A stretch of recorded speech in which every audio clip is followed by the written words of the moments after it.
The Realtor Code of Ethics under construction, and that's what we're trying to do here today. And as I've talked to you about, I want to use this to differentiate. What have I told you about adversity? Adversity is opportunity in disguise. So don't focus so much on the adversity.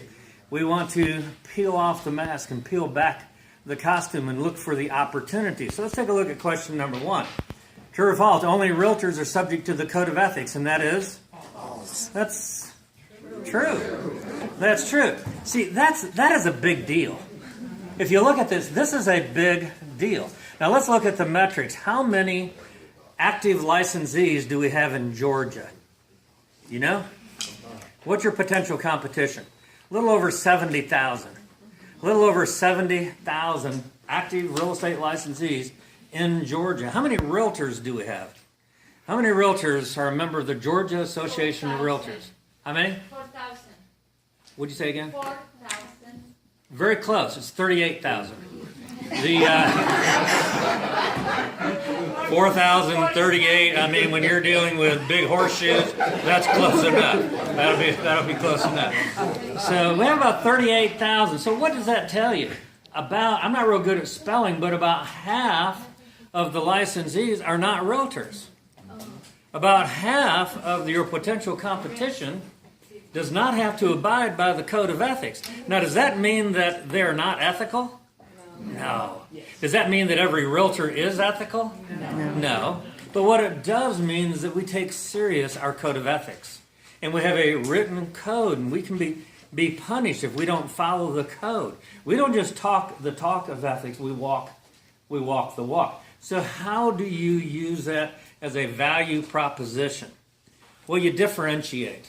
That's what you always must be doing. I'll take a running bet with any one of you, and we can check on Monday, and I haven't checked today, I don't know. A PGA tournament was played this weekend, I think, out at Pebble Beach, and I'll bet dollars to donuts that the winner of the tournament won by 3 or less strokes. Does anybody know? I bet they won by 3 or less strokes, and the difference between first and second place was over $500,000. Now, 3 or less strokes is important because they play 4 rounds of golf.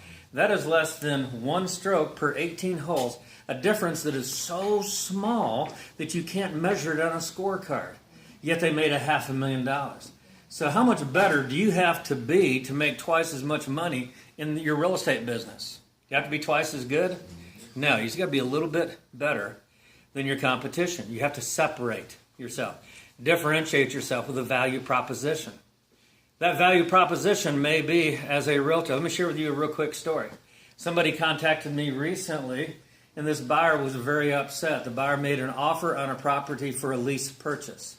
The seller responded that they would consider that, but they want the tenant application first. And it's hard to find somebody to do a lease purchase, a seller that will do that in today's market, but they would entertain it.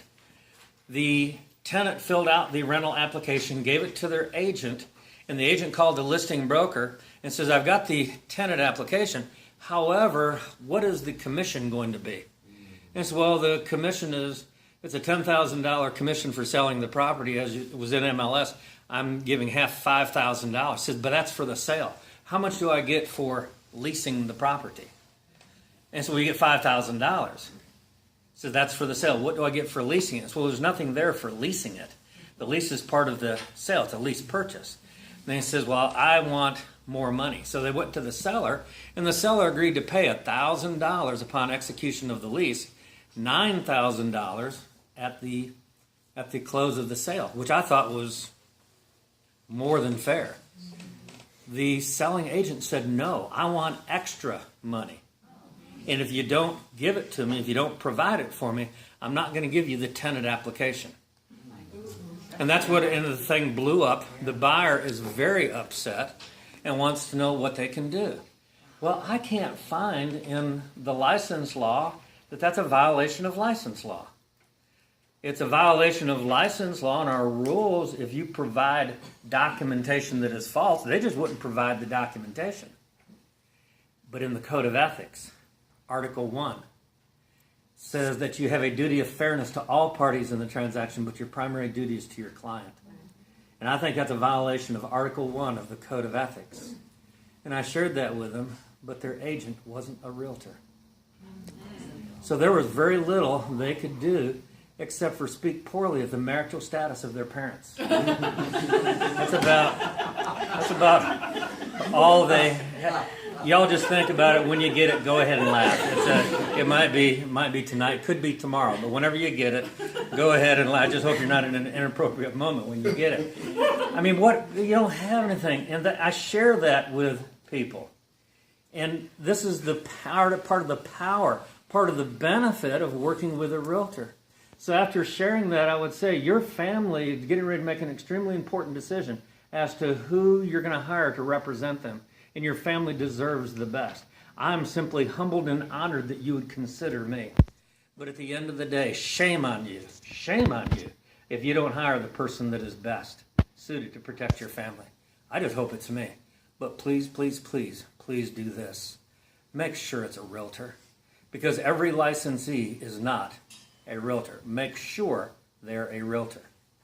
Now, if you do that effectively, without saying a bad word about anybody, what have I just done? Eliminated half of my competition. And we're in the Atlanta market. Most of these 38,000 that are not realtors are here in the Atlanta market. I talk about this in Brunswick and Macon and Warner Robins. They don't have any idea what I'm talking about because everybody is a member. But we are hung with the diversity in Georgia, which is called the Thompson decision. The Thompson decision came about 25 years ago. And you do not have to be a realtor to be a member of a realtor-owned MLS. That is true in Georgia and a couple of other states in our circuit. That is not the case in most of the United States. So in other states, most of their licensees are realtors, so they can get access to the MLS. We don't have that. We have that adversity in Georgia of Thompson. Use it to your advantage. That's my point. And then use other things that you can separate with. If you have the accredited buyer representative designation, seller representative specialist, certified residential specialist, graduate of the Realtor Institute, talk about the benefits, the value benefit to the client of working with somebody that has this. And eventually, all your competition will have to sit down. This isn't just going through the code of ethics to me. This is about how to learn the code of ethics and use it to your benefit. You don't have to be twice as good to make twice as much money.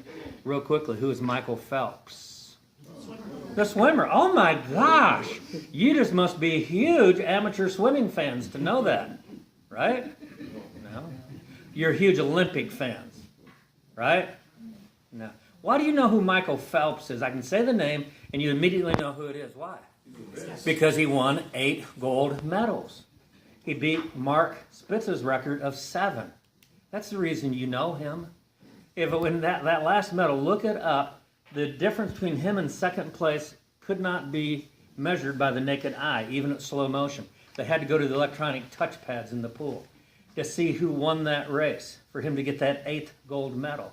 Or you'd have no idea who Michael Phelps is.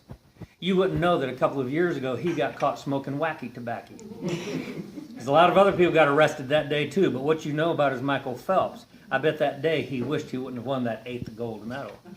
You don't have to be twice as good. You don't have to be twice as fast. You've got to separate. You've got to differentiate. So use the code of ethics as a tool. Okay, how about question number 2?